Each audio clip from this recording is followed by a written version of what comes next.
What you witnessed is a presentation from the authorities who are involved in rehabilitation. Now I have the honor to invite Professor Arie Kruglanski of the United States to deliver a presentation on the LTTE deradicalization preliminary findings, and he is presenting this after a very comprehensive study. Before he comes onto stage, let me give a brief introduction. Arie W. Kruglanski is Professor of Psychology at the University of Maryland. He is recipient of the National Institute of Mental Health Research Scientist Award, the Donald Campbell Award for outstanding contributions to social psychology, the University of Maryland Regents Award for scholarship and creativity, and the Distinguished Scientific Contribution Award for the Society for Experimental Social Psychology. He was fellow at the Center for Advancement Studies in the Behavioral Sciences and is fellow of the American Psychological Association and the American Psychological Society. He has served as editor of the Journal of Personality and Social Psychology, Attitudes and Social Cognition, and as editor of the Personality and Social Psychology Bulletin. He was also the associate editor of the American Psychologist magazine. His interests have been in the domain of human judgment and decision making, the motivation, cognition interface, group and intergroup processes, the psychology of human goals, and the social psychological aspects of terrorism. His work has been disseminated in over 250 articles, chapters, and books, and has been supported by grants from the National Science Foundation, the National Institute of Mental Health, Deutsche Forschung Gemeinschaft, the Ford Foundation, and the Israeli Academy of Science. He has also been a member of several panels on the social and behavioral aspects of terrorism and presently serves as co-director of the National Center for the Study of Terrorism and the Response to Terrorism. He has carried out extensive studies on rehabilitation of ex-combatants in Sri Lanka, and since the end of conflict in 2009, he has been a regular visitor at the rehabilitation centers in different parts of the country. With his background in teaching and in the field of psychology, and with extensive studies carried out in Sri Lanka, I am sure we are all in for a treat. Sir, over to you.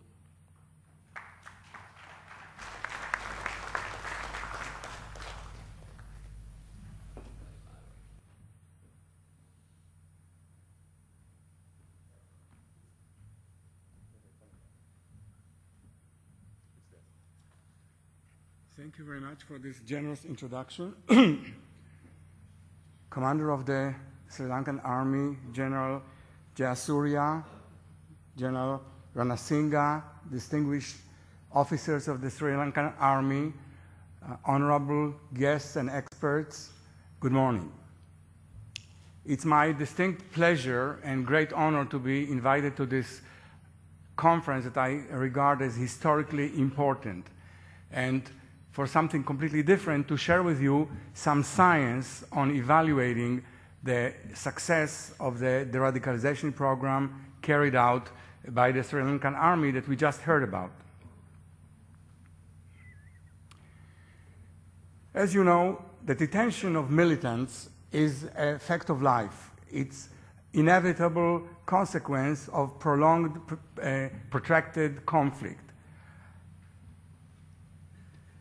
We cannot kill them all, Bruce Hoffman recently remarked, nor do we want to kill them all. To kill them all would be illegal, it would be immoral, it would be impractical. Why would it be illegal? Because as a law-abiding nation, Sri Lanka, my own country, the United States, all civilized societies are bound by law, and it's illegal to kill unarmed people.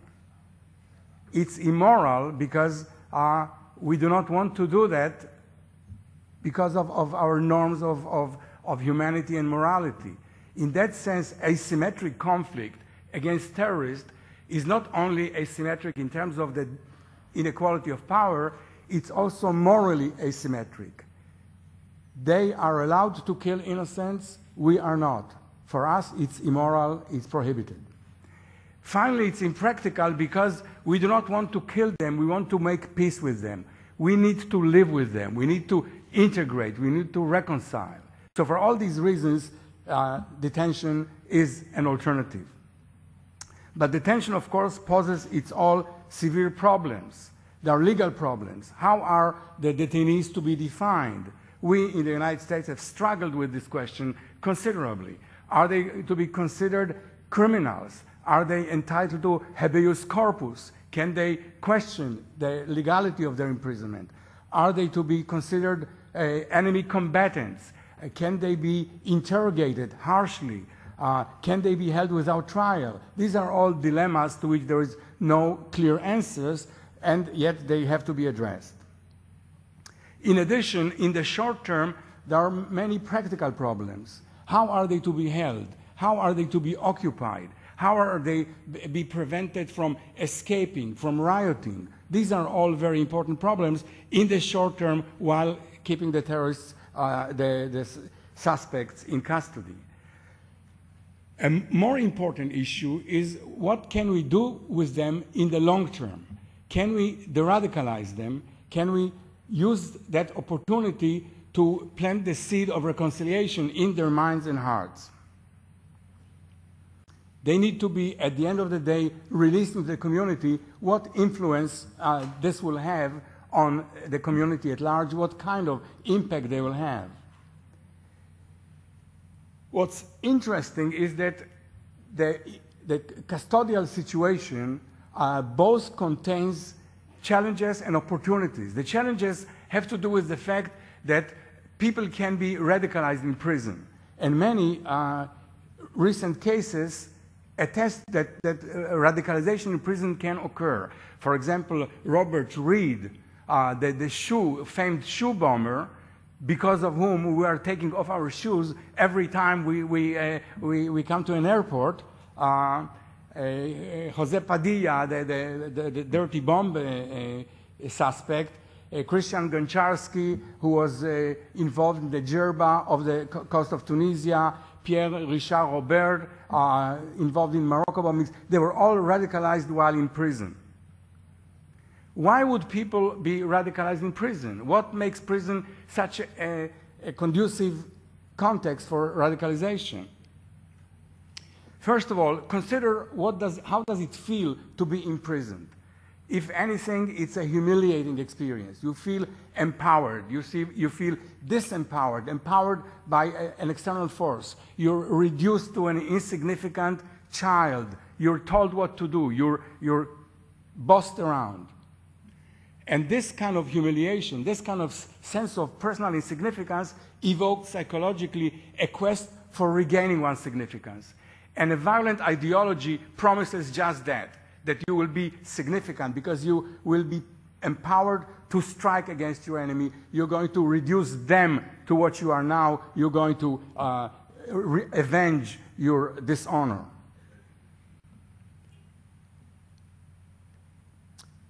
But on the other hand, even as the custodial context promotes the possibility of radicalization, it also offers the possibility of deradicalization.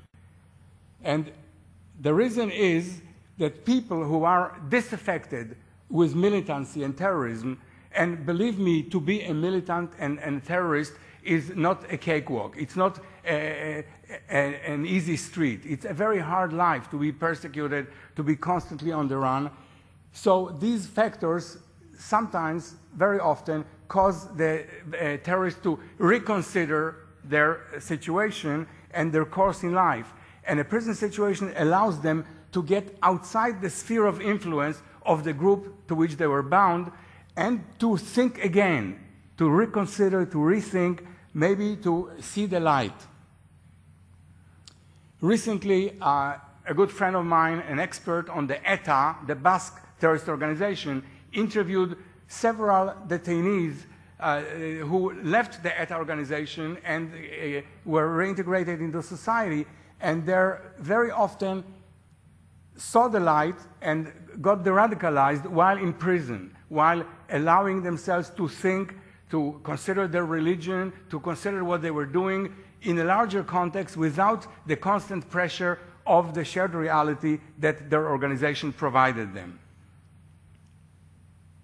I've recently spoken to ex-Nazi, a different type of terrorism in Norway, and he got deradicalized while he was enlisted in the army, because again, he was extricated from the context of the organization within which it was difficult to think for oneself.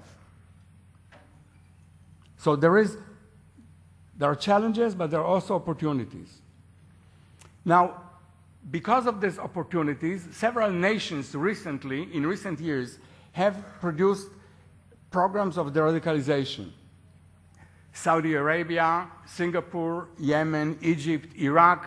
The Iraqi program was carried out successfully under the leadership of General Stone, who is here with us today.